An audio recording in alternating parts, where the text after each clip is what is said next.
Welcome to the Arkansas Medicaid Administrative Claiming Annual Training Session, also known as the ARMAC program. This online training is intended to meet the federal compliance requirements for Arkansas school personnel participating in the ARMAC program.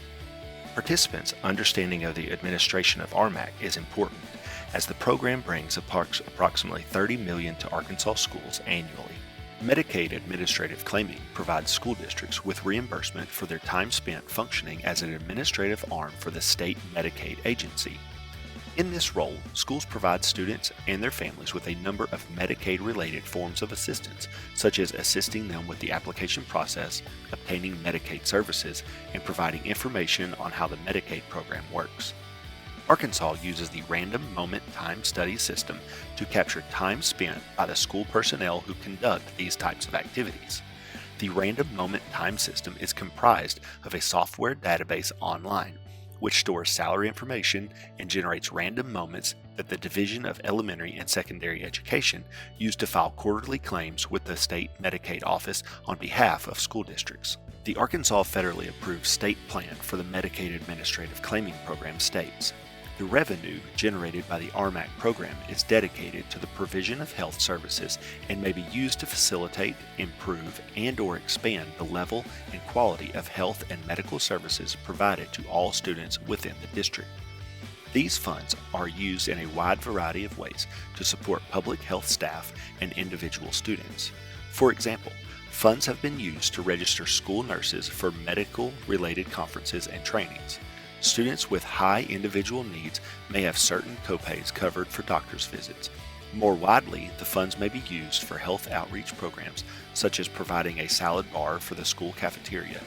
Generally speaking, ARMAC funds may be used to support the health needs of all Arkansas students. The ARMAC annual online training is intended to ensure ARMAC coordinators and participants understand the basic operation and purpose of the ARMAC program. At the beginning of each year, participants and coordinators will receive a link prompting them to access a portal and complete the training process. Both coordinators and participants must complete the ARMAC training annually. Training must be completed within 5 days after the start of each quarter. This allows time to verify all participant statuses in the Random Moment Time system before the moments are generated. Please note that participants who do not complete the training within these 5 days will have an inactive status in the system for the rest of the quarter.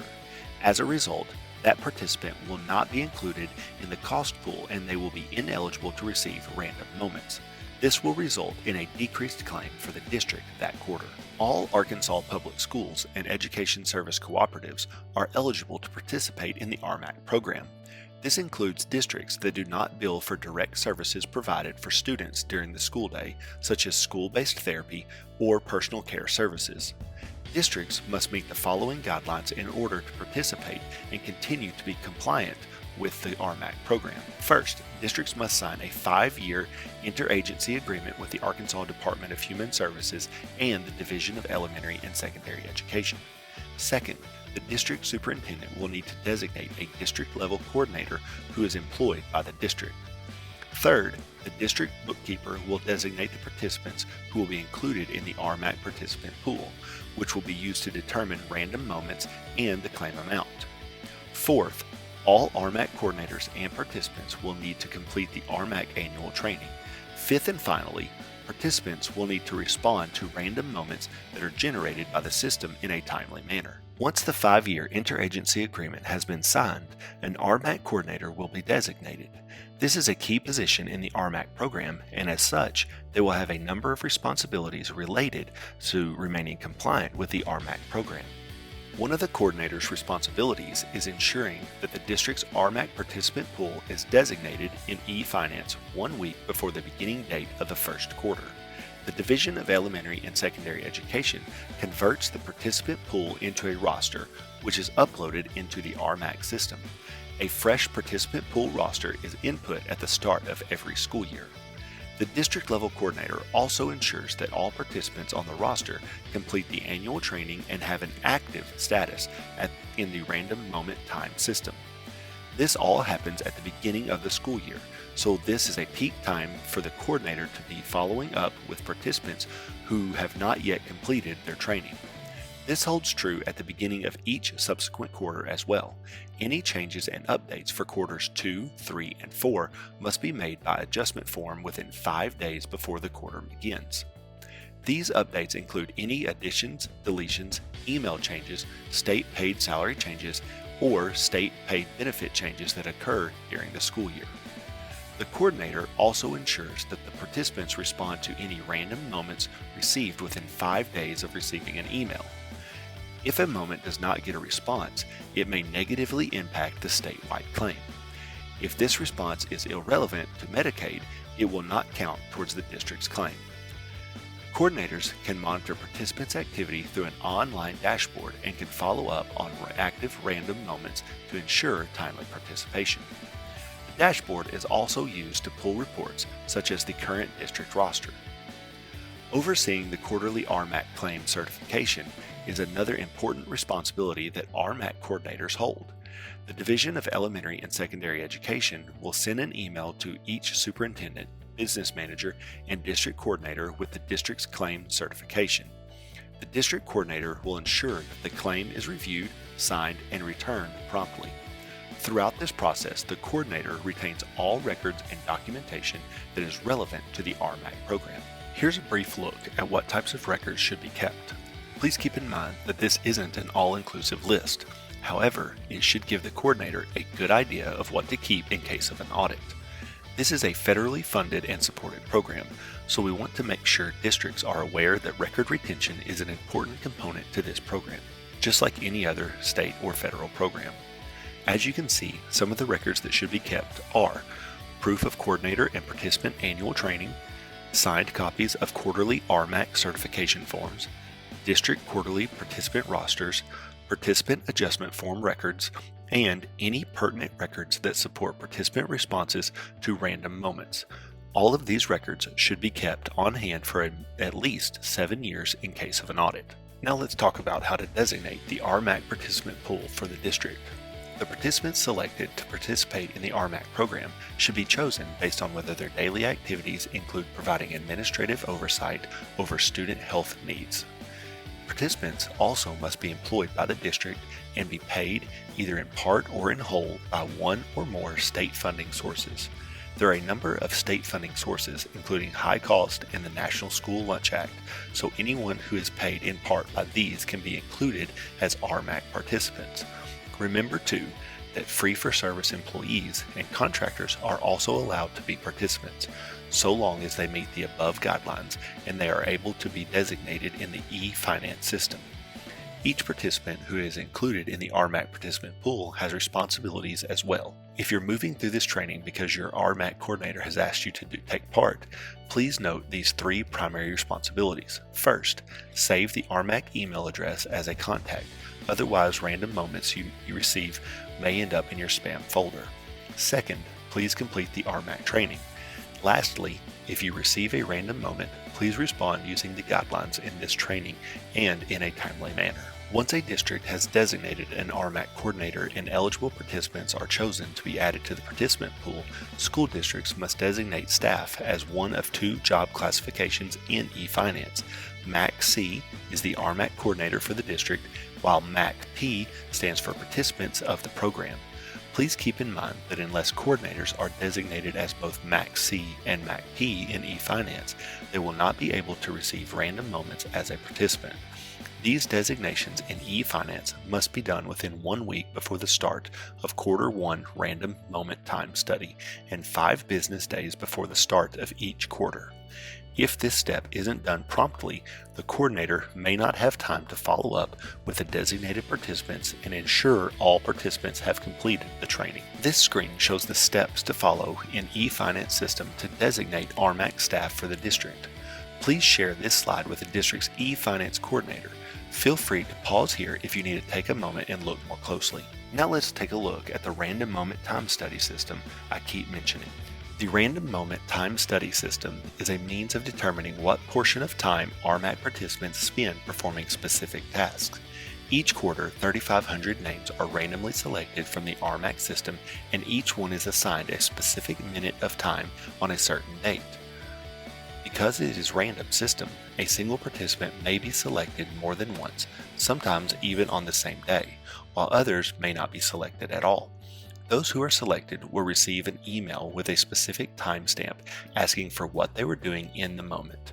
Remember that coordinators are ineligible to receive moments unless they are also designated as MAC-P participants in eFinance.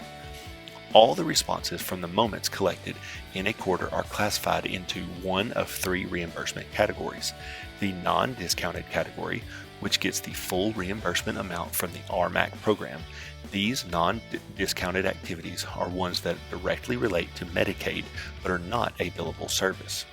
The discounted category, these activities are not directly related to Medicaid but are related to student health and wellness. The third and final category is made up of non-payable activities. These are neither related to Medicaid nor student health and are typically general administration or educational activities. The calculations are included on this slide to give an idea of what the reimbursements look like, as well as the thought process behind how these moments become dollars for the districts. They are not quite as simple as this, as there are unrestricted cost rates and the federal finance participation calculations are taken into consideration. However, this should give a good idea of how your participation pool serves as the cost basis for the claims and how moments relate to reimbursement for the district. Once the Division of Elementary and Secondary Education receives the responses from the Random Moment Time Study system, each one is coded using a federal activity rubric. This slide contains the actual codes used. Let's discuss how participants respond to a moment. Each of the 3,500 names that are selected will receive an email notification 3 days prior to the actual moment, notifying the participant that they have been selected to respond for that quarter. 3 days later, the participant will receive a second email prompting them to respond and describe what activity they were engaged in at the time. This email will contain a response link that references the date and time that the moment refers to. Participants should provide a thorough response to ensure adequate information is provided. DESE must receive enough information to accurately code the moment using the federal rubric. Following the on-screen questions will ensure that the responses are adequate. Who are you with? What are you doing? And why were you performing this activity? If the response clearly answers these three questions, the response should not be rejected. Once the participant responds and selects Submit, they will receive no further emails regarding that moment unless the moment is rejected. Here's an example of the first email, letting a participant know they've been selected to respond to a moment for the current quarter. Note, the moment requiring a response will happen 3 days from the time of this notification email. This screenshot is an example of the second email, which provides a link to respond to the random moment. You can see that this moment asked Bill Smith what he was doing at 2:40 p.m. on March 29th. Bill would click on the time date stamp link and be taken to the ARMAC's response system. The link will pull up the participant response page that includes the participant's name, district, position, and the moment in time that needs to be logged. Please notice the 3 guiding questions are included on this page to remind participants to provide an ample description of that moment in time. The box at the bottom of the screen entitled Response has 255 characters available to provide a response. The participant will respond and click Submit. Participants get an email notice 3 days before the moment. The day the moment becomes active, the participant will receive an email containing the time-stamped link. The participant has a 5-day window to respond. If a participant does not respond in time, the moment becomes non-reimbursable. ARMAC coordinators will be able to review the status of each participant's moment on the online dashboard. The color coding follows the logic on this slide. It is a best practice for coordinators to follow up with participants with orange and red warnings. Moments can be rejected if the participant's response does not include enough information. If this happens, a participant may receive another email requesting more information. The email shown here is a result of a moment that has been rejected because it did not provide enough information. This generally happens because the original response did not follow the 3 questions.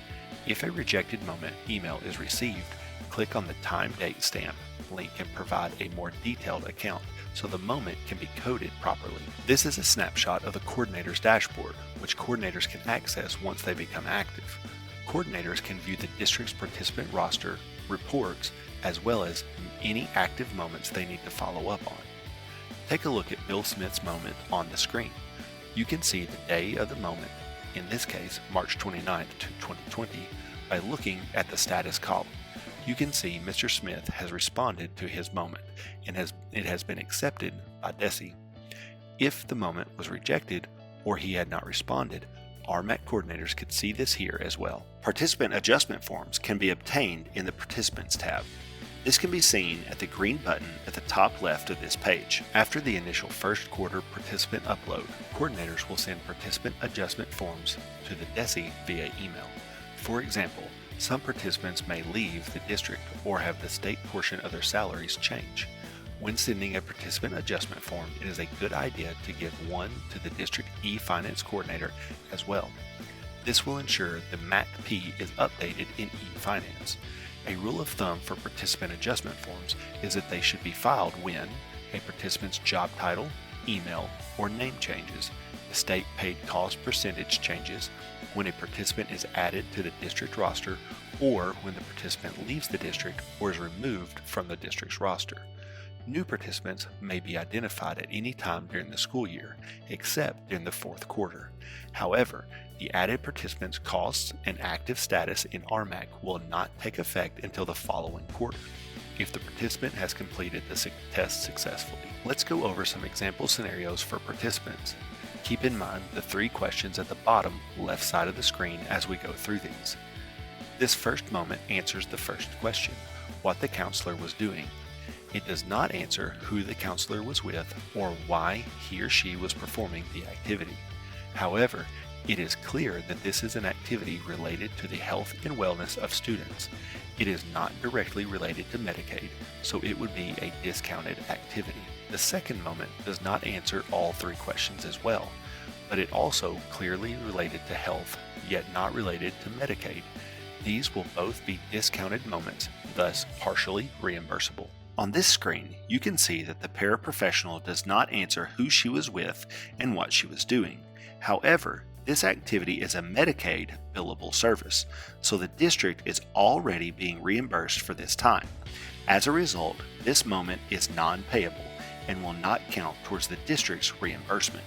The administrative assistant here has a moment that would be non-discounted or fully reimbursable because she was working on something directly related to Medicaid when she received her random moment. Here, an administrative assistant receives a non-discounted classification on a moment in time when the participant was working on a Medicaid application for a student.